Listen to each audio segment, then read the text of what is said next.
So I just put up this post on my Instagram. It's getting a lot of attention. It's in my story. I'm not going to put it on my feed, but it's this company FitX. I'll give them credit because when I first saw it, I was like, oh my God, they're serious about this. And basically what they're displaying, they have this very highly produced video of these group exercise classes going on in the gym.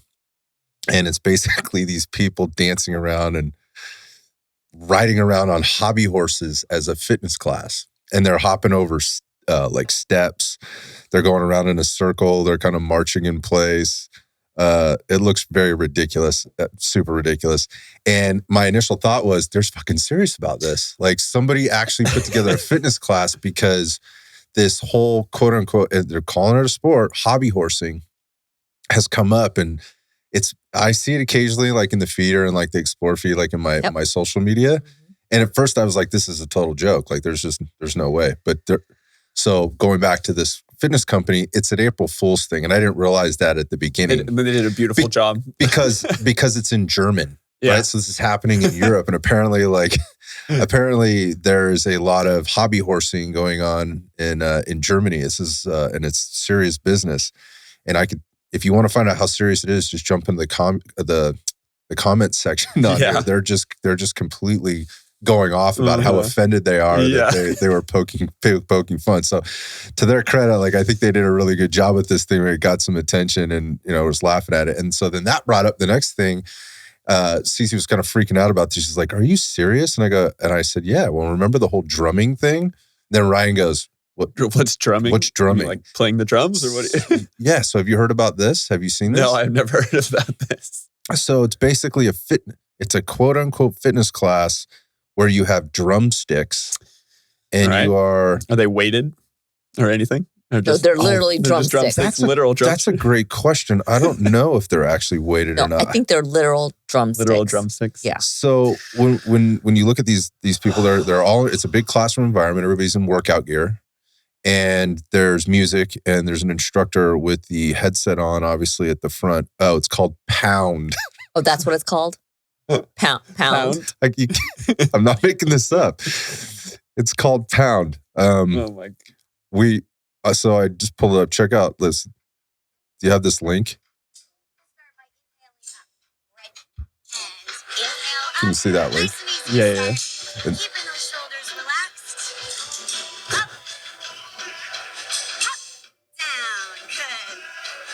and so they're taking these sticks overhead. They're banging them. I can't, man. Bringing it home center. We're tapping the floor. We're tapping overhead. We're tapping the floor. We're tapping overhead. Oh my goodness. So then this brings me to the next one, which is, what's the one where they put they jump on trampolines? Have you guys seen this one? No, where they're on trampolines? They're jumping on trampolines. Oh, I've seen a video of that. Can I tell you that only looks like there's one biological male in that group right there. Yes. Yeah. That was the same thing with the horse one. They that was did that intentionally. Yeah, biological. Very specific. They called on the horse thing too. There's just one biological male in there as well. Like they're mixing it up. Yeah, they're mixing up the demographic. There's like, we got to put one. We got to get one guy. We got to have a token dude in there. Yeah. Full of testosterone. All right, so there's the ones with the trampolines where they actually have like a handle. It's like a pogo stick that doesn't go anywhere. It's just a trampoline underneath it, but there's a T handle at the top so they can hang on to this thing. Yeah, that's what like little kids have at home that they can jump on. Oh, we're going to talk about that. And then the other one I've seen is where they actually put like trampolines or springs on their feet. So it looks like this one's called Frog Army. Frog is this the one where there's like springs, like leaf springs? This is the one with handles. No, this is the one with handles. Okay, all right. Yeah, this is where Frog Army. So the other one I've seen is the one where they actually have, it's like a spring on your shoe. So it almost looks like a pair of rollerblades without the wheels. It just has these springy like leaf springs on there. I'd fucking kill myself. I'd twist my ankle and I would break a leg. This is very popular, not necessarily in the United States, but I've seen it like specifically in like South and Central America. It's very big down there. I would imagine Europe, maybe not as much as hobby horsing is, but these things come up and I'm just looking, I'm like, where does this come from? And I sorry, I'm just relating it back to the whole, where are you from? Where are we? But Where where does are we this come investing? from? Why are we investing so much time into this stuff? And the only thing I can think of is we're just looking to make exercise fun because Yeah. people hate It's like- exercise. It's like Yes. postmodern aerobics. Man. maybe that's a good way to look Well, at it. you know what's funny with the trampoline thing? I remember when I was a kid, my grandma, that was a thing. My grandma had a trampoline from like the 50s dude. or whatever. Those little tiny ones, a little Dude, Jack exercise trampoline. LaLanne Yeah, back in the 60s was messing around Yeah, with these okay, things, yeah, man. So like this is not a new concept, but it never lasts long in clubs. I worked in fitness clubs for a long time, and we had a trampoline class at one point, and guess what happened? Very quickly people stopped coming to it, and so what we had was these trampolines stacked up Invested in all these trampolines. in the group exercise rooms back there. I've seen it go on with all kinds of equipment. So again, like, where is it coming from? I think people, number one, they just hate exercise that much. They need it to be entertaining. They need it to be fun. And I don't want to take anything away from people that if you're moving, that's better than nothing. Yes. But the amount of money that gets spent on it, but then also choosing that as like, oh, here's my answer. I hate exercise so much, but I found something that I really like. It's called Pounding. It's called It's pounding. I need to think of I think a lot of people. Yeah, I think a lot of other people like that for exercise as well. Like, you get your heart rate up. Sweetheart, are you going to the gym today? Yeah, we're about to. I'm about to go get pounded. A group of us are going to get pounded. There's And then after we're going to go to the bouncing class. That's what the other one's called, bouncing. The kangaroo stuff. I think I go back to this and I go like, where is this coming from? Again, I think there's an aversion to exercise, so people need to be entertained. They're also looking for something fun. I get that there's a dance component. So if you're one of those singing, dancing types, I'm not. There's nothing wrong with that. If you're one of those, maybe you gravitate towards these things a little bit. There's choreography involved. There's the music piece. There's, again, the entertainment piece, and then there's the being with the other singing, dancing types, and that camaraderie. Just like camaraderie and a lot of other things. But one of the things that really bothers me about this stuff is that this ends up being the thing, and then you're going to kangaroo class or you're getting pounded 6 days a week.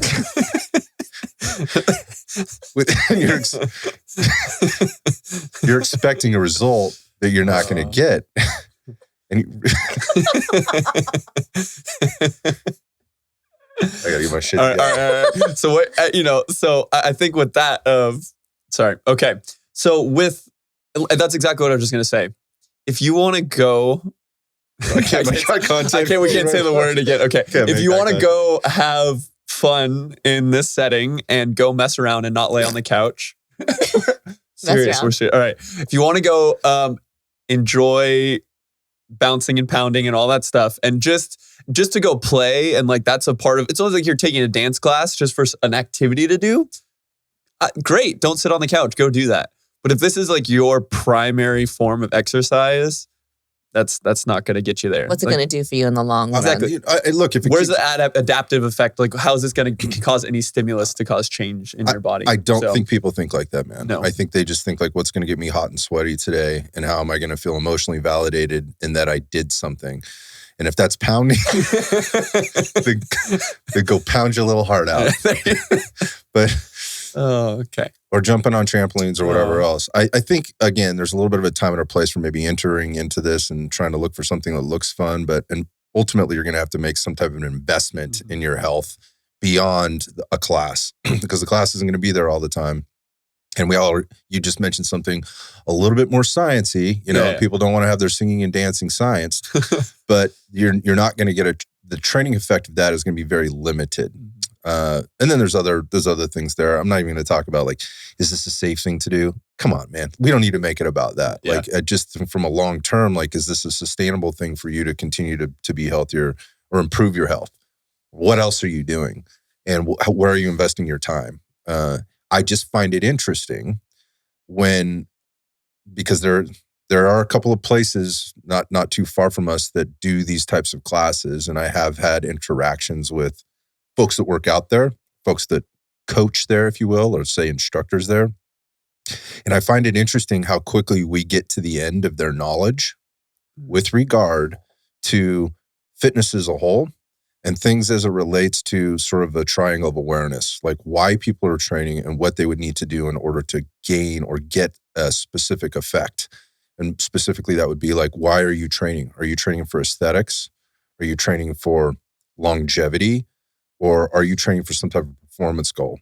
And so when I walk into these conversations with folks like that, this is no disrespect, I just find the end of their knowledge really quickly as it relates to health, fitness, physiology, functional anatomy, and things like that. I'm not saying you have to be an expert to be a fitness instructor, but when you're putting this out there as an answer to somebody getting fit, I think that's an issue. And so I think a lot of times people that have invested in doing these types of classes haven't necessarily invested a lot in understanding a lot of other things. And obviously, when you do that, you just get what you get. There's not a lot of planning behind it. There's not a lot of deeper thought that goes into it. And so I think this comes on both sides, from both the consumer and the deliverer of that product. I was having a conversation about a week ago with a guy who I highly respect, like in the business world. And he was so excited. We were just talking about like making investments. And I've not been very good at that my entire life. Like I have an aversion to certain things, like the stock market, the banks, whose pockets get lined, the fuck games that go on there a lot of times. And look, I understand how things work, but I'm also, again, I have a little bit of an aversion to contributing to what I think is a little bit of is a shitstorm out there. And we've seen it, but I also know a lot of people that have made a lot of money on it. So anyway, I'm no expert on investment banking, but this dude is. And he gets so excited about it. And he's very proud of what he's been able to do and build inside the world of investing. And he's done it in a lot of different ways. And, he was kind of giving me a lesson or his take on how he got to where he is. And man, it was a long road for him to get to where he was. A lot of trials, a lot of failures, a lot of successes, a lot of losses. But also, there's a little bit of being in the right place at the right time, seeing things, forecasting that I think that came from him working with other people that were very helpful and influential with him. And being in the right place in the right time often is about who you're surrounded by, being able to take advantage of an opportunity when it presents itself.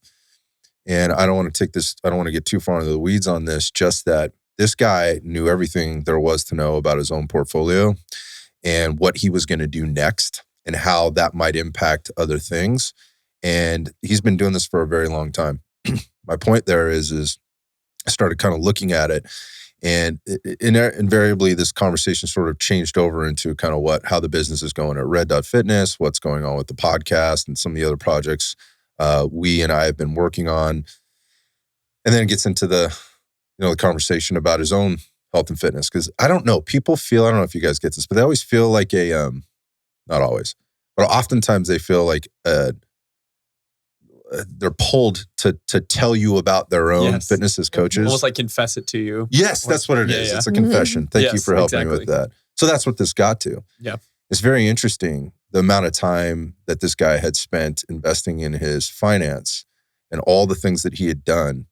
It was very relatable to investing in into fitness and in health, I think, in terms of the approach that you take and some of the basic principles. He'd used none of those. He's completely unhealthy. That's what I was going to ask. Had he made that connection at all? That zero. Yeah. And I don't think he's going to live to see his grandkids enjoy like any of the wealth that he's put together for them. Again, something he's very, very proud of. I honestly don't think he's that unhealthy. And it's sad to me when I look at that. But again, going back to that, making that connection between investing in health and investing in finance and the parallels that are there. And then more specifically, we got into like the investing, or the not necessarily investing. This brought up this conversation today, but the like building of muscle, deposits, withdrawals, having a plan to do so, and kind of things. I was like, maybe this is a good topic to maybe get people to think about things a little bit differently as it relates to overall health and wellness. Because I think people can kind of wrap their heads around that, but maybe more specifically talking about investing in building muscle the same way you would kind of invest in building finance. Because going back to how we started the day with the drumming and the hobby horsing and things like that, the pounding, there isn't any investment going on there in terms of muscle building, and we already know what the end of that story looks like. right? Those that have more muscle mass tend to have greater longevity, lower all-cause mortality, all the things. I mean, we talk about it all the time on the show. So maybe getting people to kind of think about it a little bit differently, because it can be a very confusing and complex, intimidating, overwhelming process. I mean, I've looked at finance that way sometimes in my life and building wealth. But if you kind of just look at it the same way, I think people can wrap their heads around it. I don't know how you guys feel about that and that topic, but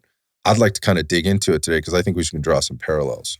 I think the first thing that popped in my mind when you're saying that is there's, just like you said with finances, there's two kind of points of this. There's the tried and true basics of what you can focus on and invest in, and kind of what everyone does. And if you think of this in finance, like most people have a 401k, most people have a Roth IRA or something like that. It's kind of where it starts. That's where it starts. These are the basic. It's a lot about consistency over the lifespan. You just do this. So a lot of people don't even think about it. It's just consistency. Then you can get very fancy with it. You can get very dialed in to where you're day trading and doing all that kind of aspects of it as well. And that's the same thing with health and fitness or building muscle. Is there's these initial things that you need to do to find your foundation to build daily before you can. And I would argue, if you're not doing these foundational things, you have no. If you're not investing in your retirement right now, you probably shouldn't be spending all your money day trading. I would argue. I'm not the most financial experienced either, but I think that's a pretty sound thing to say, right? You need to invest in the basics first. Yeah. I mean, I remember as a kid, I don't know. I started it with a savings account. Mm-hmm. My mom walked me down to the bank and she said, "Hey, let's open a savings account." So we opened a savings account. And then, whenever I would get some extra money for gifts or holidays or whatever, I'd put a little bit of money in savings. And then, when I wanted to have my own car when I was in high school, it was like, okay, so if you want your car, I'll help you with it, but you're going to have to pay at least half. Right. And so it was, okay, so now I need a checking account and have a savings account and I have to have a job. So, getting the basics and the foundations first before then you can make that investment. Yeah. I think people probably get it kind of how we're paralleling this. So maybe just kind of going down some key tips. Maybe, I don't know, maybe there's 10 of them here we can go down with regard to the things that you need to do to be thinking about investing. Again, you can relate this to health, but let's talk about muscle building. Mm-hmm. Because I think that is the thing that is the hot topic for a lot of people who listen to the show. They understand the importance of building muscle and or maintaining it. It doesn't have to be the goal all the time. Maintaining should be whatever you got, to a certain extent, unless there's some reason why you would want to take pounds of muscle off. I've actually been there in my life. When I changed sort of from one sport, if you will, to another. That's not generally what people are trying to do. People are generally trying to build, and maintain. So, the first thing that starts off, and this sounds really basic, but just going back to kind of what you said, is there's fundamentals and you have to have a plan. Mm-hmm. So setting up a plan to do this. Now, if I relate this to finance, like going back to you, what you were saying, Cece, you didn't really understand all this stuff. Mom was just like, "Hey, we got to get a savings account started for you." You don't understand all the ins and outs of that, but it makes sense. I get money, I put it somewhere, it's safe, and it's there when I need it. Maybe understand interest rates yet and, fees, bank fees and all that stuff. But there's a certain amount of security that goes into this, right? And then there's a certain amount of this is normal. This is what people do. Now, people might disagree with whether or not we should be doing that or not. That's not what we're talking about today, but it starts there with having some very basic knowledge. And you got that. It was passed down to you from mom, right? And then it kind of builds over time. But was there any kind of a plan when you did this, or was it just like, this is where we're going to start? Did you do it on a regular basis? Or so there was the savings account, but then when I had a goal that I wanted to, achieve, which was getting that car, it was like, okay, so how are you going to get that car?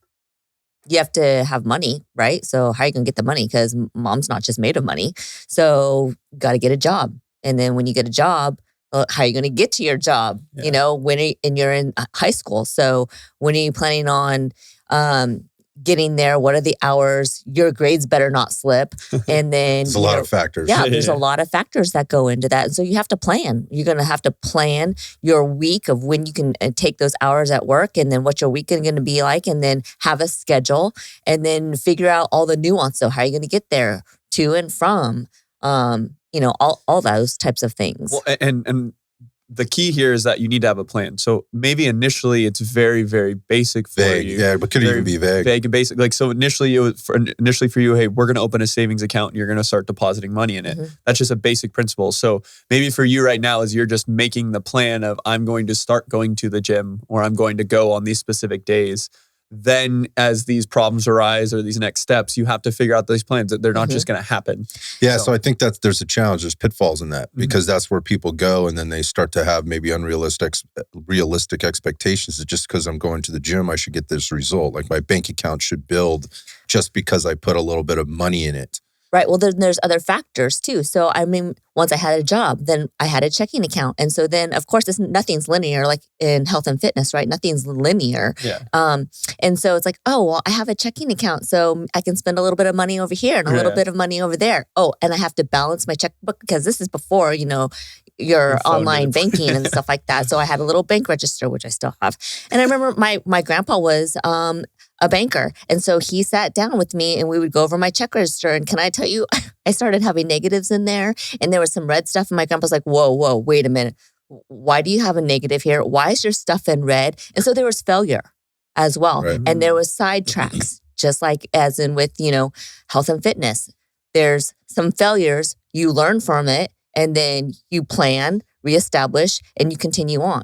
Yeah, I think part of that is like when you're young like that, the consequences to the failures are a lot less than they may be as you get older, right? And I think that's very true in when you're building muscle and the things people will try is you do have to be a little bit more calculated and have to be a little bit more careful, as you're going down your journey. And then, so I guess the risk to reward can be very good for a while, and then over time, like you have to be really careful about that risks. But it really starts with having a plan. Like, how am I doing this? How am I going about, making what do I want to see? What do I want the outcomes to be?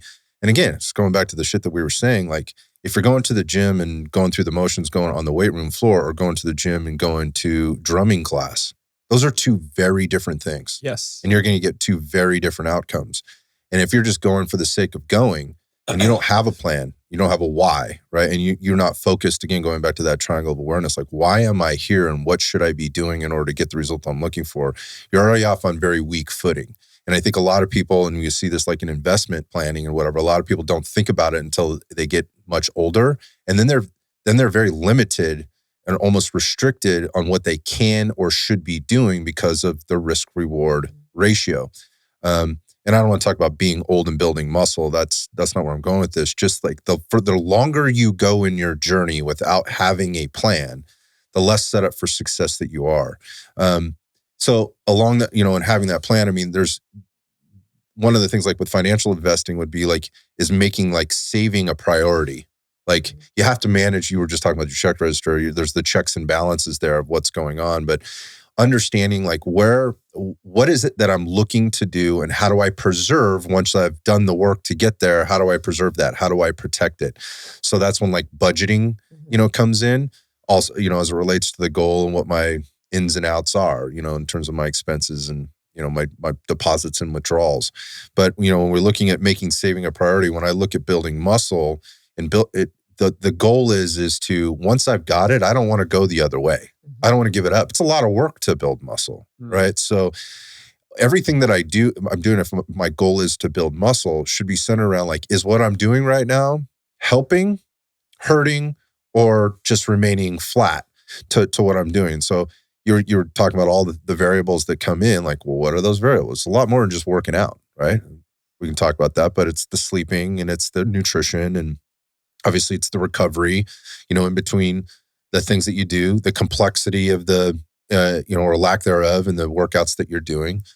So again, once I've built this hard-earned muscle, I don't want to lose it. It's the same as my money. But that's not always the case. You mentioned your financial life not being completely linear. It's the same with muscle. Losing a little bit is a very normal thing to do sometimes as you're maybe experimenting or like in an investment world, doing a little bit more of a risky thing or taking a side trip to do some things like, going on that expensive vacation. Well, now your savings is depleted a little bit and you got to build it back. Like, and that expense can be equated to like, well, one year I decided to run a marathon. Okay, well, you're probably going to have to give up a little bit of that muscle building to go run that marathon, that kind of thing. But again, I think it's be in the mindset of is like, what am I doing to save what I have?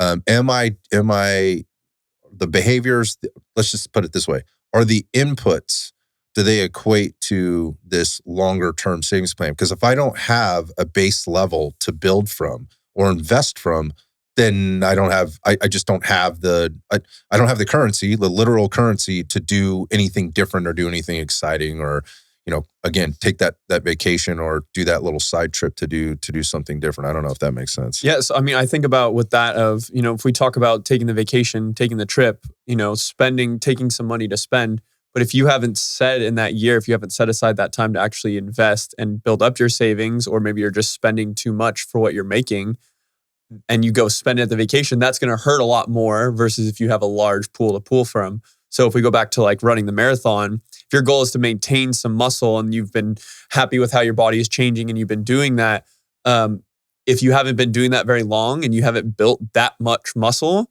you're going to notice that impact of training for that marathon a lot more, right? Your investment, your pool, your foundation is a lot smaller. So when you go lose that muscle for that marathon, you're going to probably be a little bit more unhappy with that loss versus if you're saying you had a large deal of muscle build, you had a big savings, right? You had a big platform. So yes, it was a transition for you to try to shed some muscle for whatever sport you were changing to, but it wasn't as big of a notice. You probably still look like a pretty muscular big guy compared to most people, I would say, right? Yep. Comparatively. So that's where I think for a lot of people, have you taken the time to invest? Has this been something that has been maybe months to years to maybe even decades of building this before you're willing to actually sacrifice from it?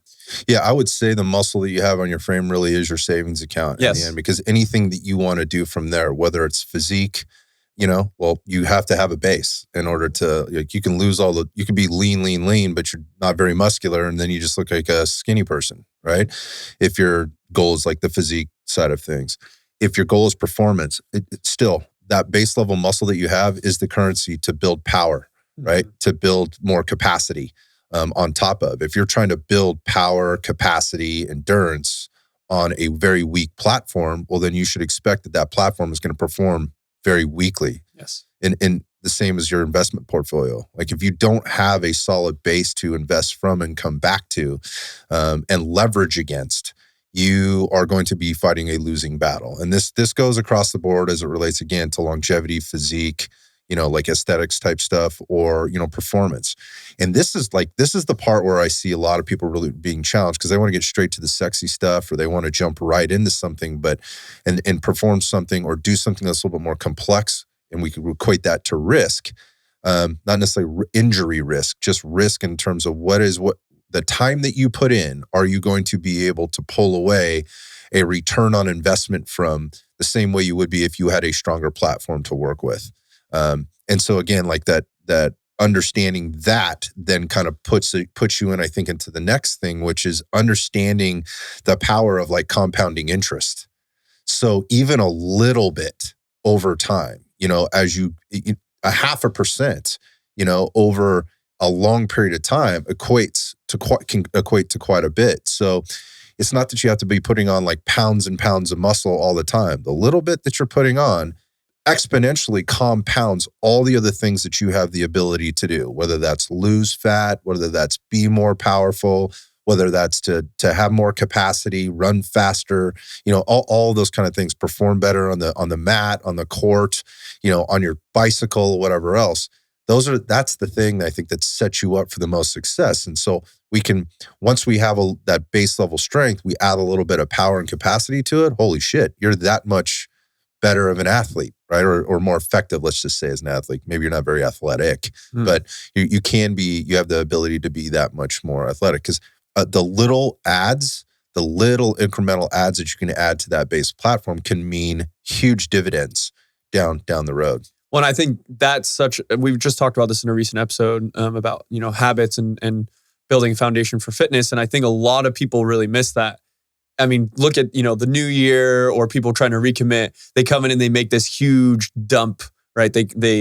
I'm going to really commit this week. They to go going all 5 in. days. All they go the chips. All the chips all are the in. Chips are and in. then this is going to, it bumps your savings or your fitness immediately. But over time, they're not doing these little investments. And I think that's what people can focus on. That it's funny with their finances, right? Doing these little things over time, these little things they almost don't think about that are automatic, right? They automatically make these deposits every time their check comes in, things like that. Versus a lot of people don't think about that with their health. They're not conscious of that. And that's where I tell, with our clients that are struggling sometimes with their consistency, for a lot of them, they've been people maybe that come 6 days a week. And right now they come 5 days one week and then I don't see them for 2 weeks, and they come 4 days and then I don't see them for another week. And a lot of them, my biggest conversation I have with them is, I need you to pick 2 days minimum and let me see that you can actually do that without missing, and do that consistently over time. You don't go back and forth, dumping in, pulling out, dumping in, not pulling out. It's these consistent little deposits all the time. So yeah, I think that the more committed you are, the more consistent you end up becoming, and the bigger return on investment you end up getting on the smaller deposit. Yes. Right? Because again, think about this. I have to put in these bigger deposits 2 days a week versus I could get the same amount doing a little less work or working a little less hard, working 5 days a week. Ultimately, it equates to the same amount. That's one way of looking at it. Or imagine if I was able to put in the same amount that I can put in 2 days a week over 5 days a week. Well, I've just more than doubled, right, the amount of investment that I'm putting into this to get this return on whatever the product is that I've invested in. In this case, it's myself and the muscle that I'm trying to build and my overall fitness. And so I think that compounding interest of however much I put in, I should be able to get back on. But you also have to understand that at some point, there could be a point of diminishing returns. And that's more of the understanding the risk piece, and the type of product you're investing in and the other variables that come into this. I'm no investment banker, but I happen to know there are a lot of things I do know that there are a lot of things that investment bankers are watching in the world, right? All the time to kind of make an assessment on what's going to happen with this investment over here. How might it impact that? What's going on globally over here? What's going on with the farmers? What's going on with gas prices? What's going on with real estate? What's going on with the interest rate? What's going on with the stock market just in general? Who's investing where? Who's pulling out of where? That's not something I have a lot of time to pay attention to. In fact, I pay very little, if any time, pay attention to very little or any of that. I guess in the long run, my point of that is they're always looking at what are the things, the outside things that are impacting the whole, right? And then within the whole, that could be a lot of things. One of the things we didn't talk about at the beginning, I think, which is really important just in terms of your health, is diversifying the types of things that you do, right? So it's not bodybuilding when we're saying building muscle, but it should be a very large part in my mind of whatever your fitness investment is going to be, right? We already talked about the reasons why. Lowers all-cause mortality. You're more vibrant. It raises self-confidence. There's positive hormonal impacts. There's all kinds of stuff, right? Driving anabolic responses. All kinds of stuff come along with that. But I think going back to the understanding the risk, if you don't understand all of those moving pieces, and you just went off the very basic principles that you were applying, CC, right from the beginning, you should not expect a good long-term outcome. You have to be willing to look at the dials and understand what those dials look like. So going back to the 2 days a week versus 5 days a week, 5 days a week can be very, very effective. And for most people, it will be if it's applied appropriately. Yes, exactly. So it's if you don't, it's investing in what you are currently at. And that might even change, right? Maybe you took a big financial hit, right? So you were doing 5 days a week. You were investing in you're very diversified, right? But you took some hit over here. You need to be able to pull things closer to the chest, right? So I think of someone, I don't know, people, they just had a baby and they're just... That's a good example. They just have a baby and they just had a job, whether we're thinking financial or building muscle. And time. And all that. I was just having a conversation with a client right now as a 1-year-old today. And some of that, he was used to going 5 days a week and being able to diversify, right? But now when these things happen, you need to be able to pull it in closer to the chest. Maybe you're only investing in the tried and true things, or you're being more intentional at that time. Maybe it's not as much quantity, but it's more intentional with those 2 days a week where you're doing that. So pulling and then when you are in a time, hey, I do have more time. Like I think of that same person. Some people when they go on leave for a while, they have more time to invest. They have more of assets. They have more money to spend. Right. That's where you can dial back up and manage all these things. So it's not always going to be again linear. It's not going to be the same thing all the time. Yeah, that's a really good point. I mean, you mentioned like having a new baby in the house. Man, what that can. I mean, when I think about the things that impact people the most, it's like moving, new job, baby,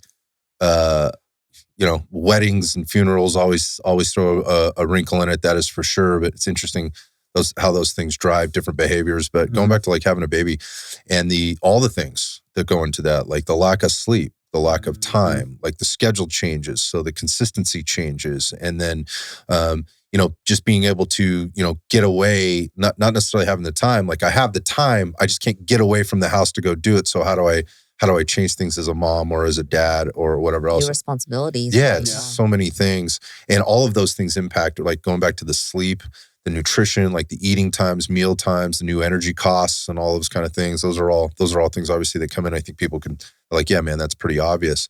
But it doesn't necessarily have to mean that either. It could be something else, like you get injured, or you're having you're having an issue, or you go on vacation, right, or something like that. We looked at that as like a withdrawal from your savings account from a financial perspective, but it's also a departure from the routine and all those other things, and that's okay if you have a very strong base. But one of the things I would add here is people that have gone all in on one thing. So go back to diversification. Right? Like we saw like this crypto thing, right? And crypto's a wild, wild deal, but people went all in certain areas. Other people are talking about, hey, well, here's the 2 that you really want, but diversify across these 5. We watched what happened there. It got wild, right? For a long time. A lot of people lost a lot of money, in the crypto thing. The point of this is they were encouraging diversification, but it wasn't really being managed well. I don't think it was really understood. It was built on kind of this false platform in a lot of ways. But my point of that is when something gets pulled away, if you don't have something else to go to, like if your whole life has been just the bodybuilding, physique thing, you're doing your bro splits and you've been doing those for the last 10 years. And then all of a sudden you're finding you can't do those because you got the new baby at home, or you got the new, you got the new injury or whatever else. What can you go to? What's in the repertoire? What can you move to keep you moving, to keep the brain, in the emotional state where it needs to be, and continue to stay fit without losing your base investment? Man, what just popped in my head when you were talking about that is right before lockdowns, I was really invested in strength training. And I had been invested in that a long time. I did not diversify. I was really focusing on that. And then the lockdowns happened and I lost all my heavy weight, all my heavy loads. And so I went through this point where I hadn't diversified and it was a big shock for me. What do I do I probably now? got in the worst shape I've been in a decade plus, right? And it was a big wake-up call for me of even now just rebuilding, of being able to find other aspects of health and fitness, whether it's even just health and fitness, but even maintaining building muscle. There's a lot of ways you can get creative. And I ended up being able to get very creative during that time. But something like that, where it just immediately, it was halted, it was gone, it was pulled away from me. The thing that this is the only training I had invested in for years, and it was pulled away immediately. So yeah, you'd made that was like, that's the safety blanket, right? Exactly. Like that is the thing. That's the quote unquote therapy. That is everything. And I get that. You could be investing in a lot worse things, but there is risk in putting it all into one thing. And so having other things, whether that's trampolines or whatever, like getting something in there that you can shift to at least for a while. Again, you mentioned being creative. I think that was one of the good things that happened with COVID is people got to thinking about how they were going to approach, their training or their strength training in general. And it wasn't drumming classes, right? It was, hey, how do I get some weights into my garage, right? How do I get a pull-up bar, right? Maybe I should start doing some push-ups again. Like these These Peloton bikes, as much as I think that company kind of really, they were opportunists. They took real advantage. Like people got Peloton, but it was like, okay, so I can do this to stay fit. They figured it out. And as a result, now coming out the other side, they're recognizing all the things that they're capable of doing on their own, that they should be doing on their own, and how they impact or benefit, their health and fitness, as a whole. So yeah, anyway, without going too far down that rabbit hole, that diversification piece, I think, is a super important part. And it's the thing that's kept me in it, I think, as long as I've been in it. Because if all I ever did was lift heavy shit, I'd have been done a long time ago. There's risk to that. And at some point it goes way beyond the reward. And then things start getting taken away from you when you start getting a little too risky with it. And then you have to find other things. And, without them, life can be pretty miserable. But again, going back to your investment portfolio as it relates to your fitness, particularly with muscle building, there are a lot of other things you can be doing to help maintain capacity, help maintain that power and strength, or that power, so that you can keep coming back and maintaining the strength, or building muscle, if that's what you're looking to do. One of the other things is, like, anytime you're going to be, this may go without saying, but anytime you're investing in anything, and you have a long-term plan, you have to be disciplined. We talked about the level, commitment. That's different. There's discipline, and that's what's going to keep you in the commitment is basically just what you're saying you're going to do. Acknowledging it. The discipline is the actual application of that commitment and what you actually do. And there was a lot of bright, shiny objects out there. And again, going back to those conversations I've had with certain instructors, certain types of clients, this dude about his investment. One of the things that I did recognize about him is early on, he recognized that he needed to be more disciplined in kind of what he was doing, because he was kind of trying to do too many things. But once he kind of mastered the basic things, that gave him the flexibility to kind of go out and do other things. But his level of commitment to that building wealth was incredible. Like the type of budgeting, what the kids got versus what they didn't get, what the vacations they didn't take at times, the cars that he drove. All his buddies are driving around, brand new fancy cars. He's still driving the same Toyota Corolla, for 20 years that he had, that kind of thing, before, is it didn't make sense for him to make this investment in this depreciating asset. All those kind of things. Again, it just comes back to this discipline piece. And the discipline talk is a little bit cliched. Overdone? To say the least, at this point. But it does require you to do the basics, right? And that goes beyond do the basics when you don't want to do the basics. I think it's the toughest part with the muscle building, when you're looking at the bright, shiny objects and all the things, like, what can I do to do this faster, right? What do I do to get the maximum result here? And we continually preach, like, you should be giving your body the minimum stimulus to get the maximum result. And there's just things that fly into people's lives where they just seem to get way off track with that. And ultimately what they don't understand is it's eroding that long-term investment. We see it all the time. I guess the last thing I'd say about that is, on the discipline piece, is you're not going to truly know until you get to a point in life where you recognize what being disciplined and not being disciplined looks like.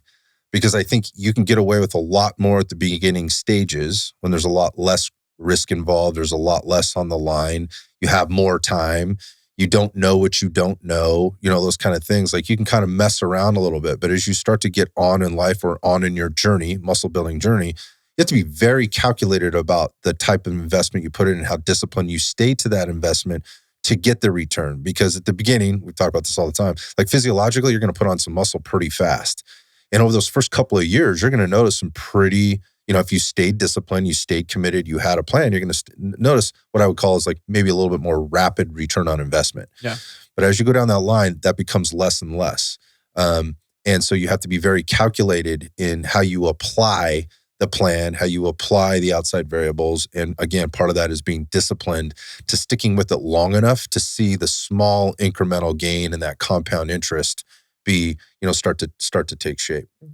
Yeah, I mean, it's interesting, talking about that. The longer that you're invested in things, there's kind of two parts to it. Of, you have to be like you just said, more dialed in to continue to see growth.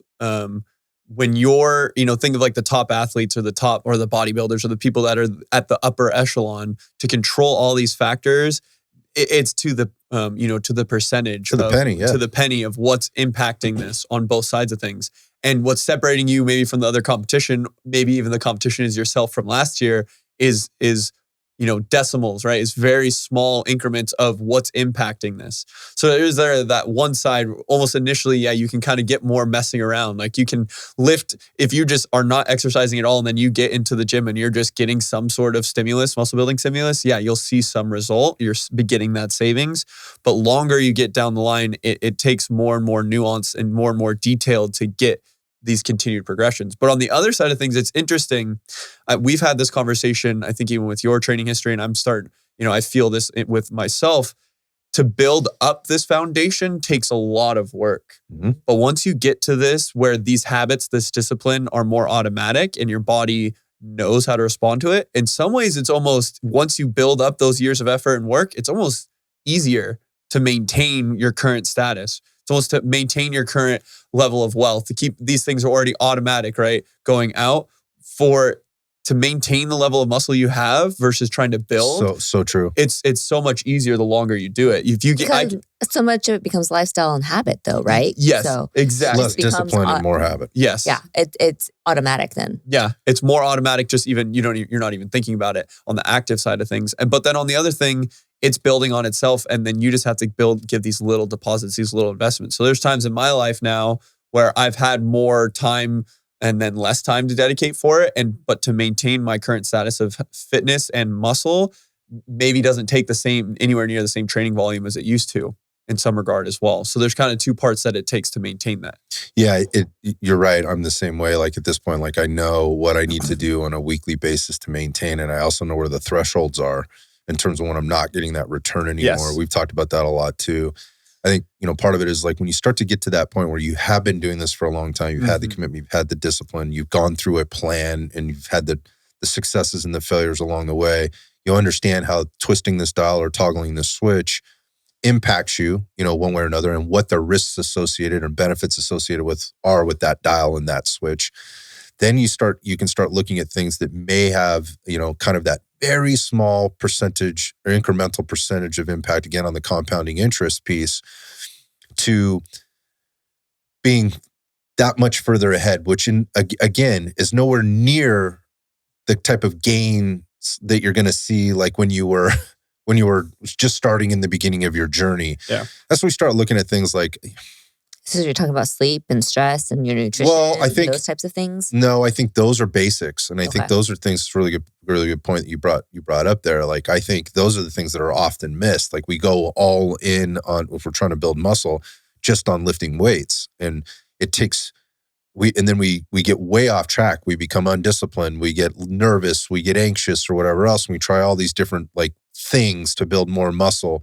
We get lost in the sauce, on things when we should be focusing on things like, well, how many calories am I eating, right? Yeah. And what are those calories made out of, right? Like from a micro 100%. macronutrient perspective, and how much sleep am I actually getting, right?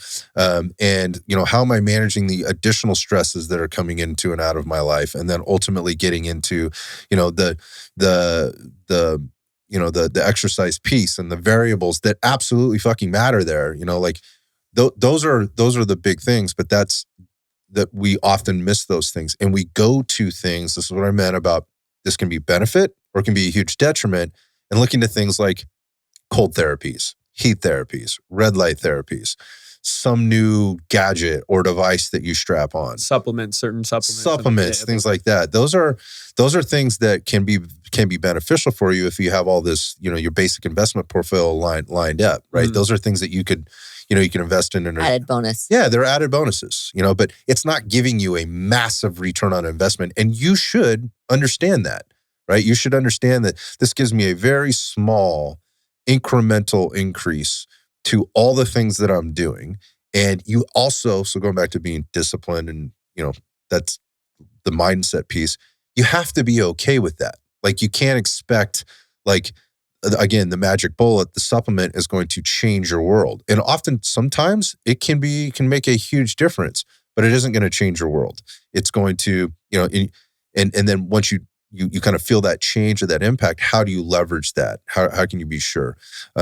Those are things that you only can understand after being, on the journey for a long time, with the commitment, with the discipline, with the strategy, with the plan, understanding the components of the investment that you made, what worked, what didn't work, and understand, as you mentioned right from the get-go, it's never linear, right? And not trying to reach to these like, oh boy, I need to do this quick thing. Some people get really lucky, in some of their investment stuff, like right place, right time, right people. Sometimes people do it a little shady, Yeah, but even then, even if they're in the right place, right time, they get rich overnight. How long do they maintain it? Yeah. Do they know what to do with that wealth? Yeah, there's no such thing as an overnight millionaire. Usually they've been broke as a joke and, a millionaire a couple of times, before they're a millionaire again, kind of thing. Yeah, sorry. I was just going along with the whole line of, I had this conversation with somebody the other day, and it's about a client, and the client, during COVID, of course, going back to that, gained a lot of weight. And then after that, they resumed strength training, working out. Strength training is not something that they really enjoy, but they are doing it. And, we talk about this being a journey as far as goals or getting the pounds off to work on longevity, work on putting on muscle mass. But this person was so impatient. They didn't want to take the time to work on the basics, work on nutrition, thinking about, macronutrients as far as protein and fats and all of those things, that they went ahead and went to a semaglutide for the instant gratification to get that weight off. But now they're in a position where they don't want to be on it long term. And this person's probably in their 40s. They're not old at all. That's the risk. Yep. And so now they're having to come off of it because, that's with no foundation. With no foundation other than they wanted instant gratification to get the weight off. Right. With minimal amount of work. So this ends up like going back to like when I was saying like some people make their money kind of in a shady way, whatever that is. Exactly. That there's different levels of that shade, I think. There's fully, illegal, and then there's kind of like, yeah, we're bending the rules a little bit. Just ask Nancy Pelosi. I digress. But, things like PEDs. I've experimented with PEDs in my life, and I recognize what those things did and what they didn't do. The point of this is it was never a long-term investment. I knew that from the beginning, but it wasn't really like forefront of my brain. It was like, look, I'm ready for the gains. Give me the gains, and I got the gains. Yeah. But how much of that did I maintain? Anybody that's been on through that journey or even tried that understands what that means. If you haven't, well, you can look at that as the magic bullet or the golden goose or whatever else, to get you to a certain point, but it isn't going to be long lasting. It goes back to those fundamentals of those foundations, again, that we just sort of talked about. And again, relating it to investments, those are the things we're like trying to cash in on certain things as they come along. Things come in cycles. See what I did there? Yes. You'll see things kind of come and go, and things will pop up, and you can take advantage of those. That's to each his own. Do that, but again, without the base level understanding and without making those initial small deposits over time and understanding the cost of the withdrawal that you take out. This goes back to that building muscle over time and the giving the least amount of stimulus for the greatest results so that you can recover back to above normal. That is the slow compounding interest that you get. So again, get yourself on a plan that makes sense for you.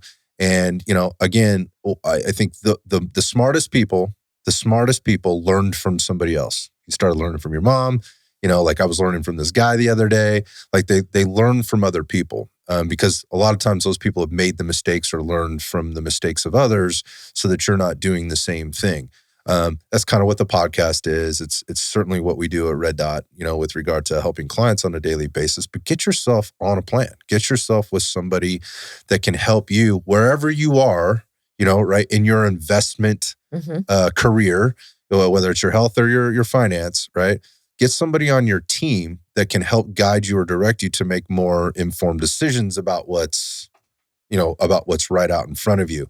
And don't get your head set around, well, because this is the newest, latest thing, and or this is what my friend Susie over here is doing, that is the right plan for you. Because it's all comes back to like, where are you now? Where have you been, right, with your finance? What are your assets? What are your liabilities? What is the risk? Where are you like within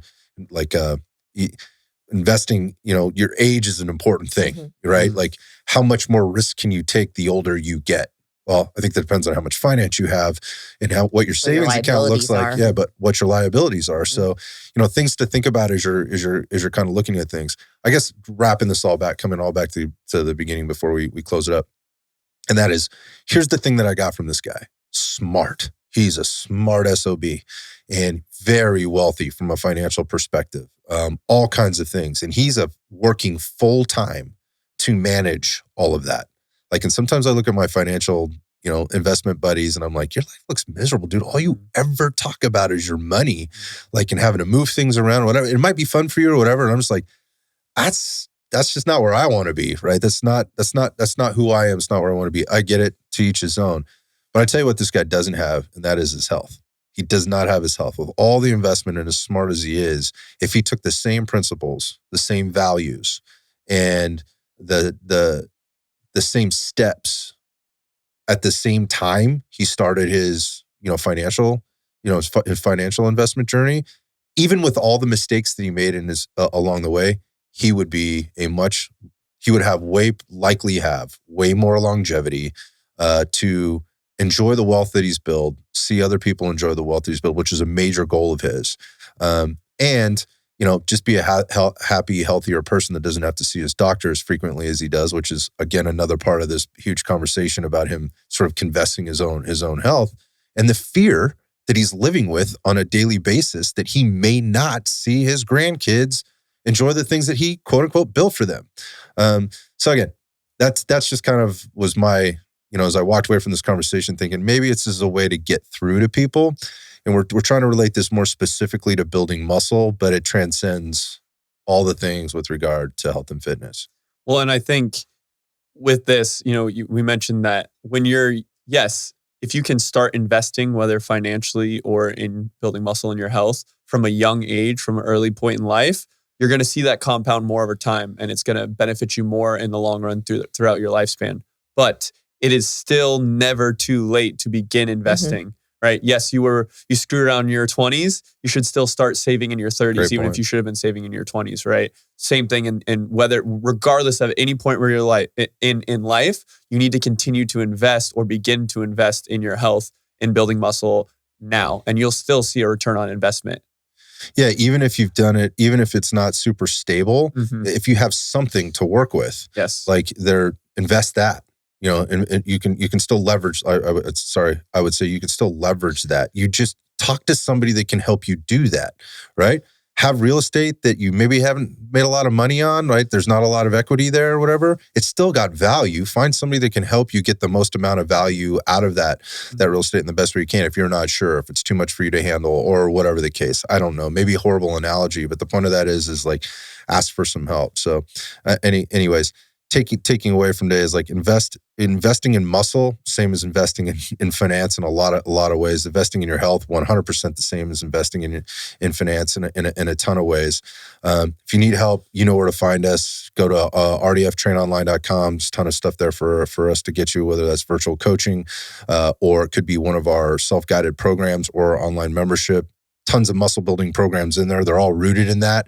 On the nutrition side of things, we obviously have that too. Maybe there's something in there for you, maybe not, but you won't know unless you go. rdftrainonline.com.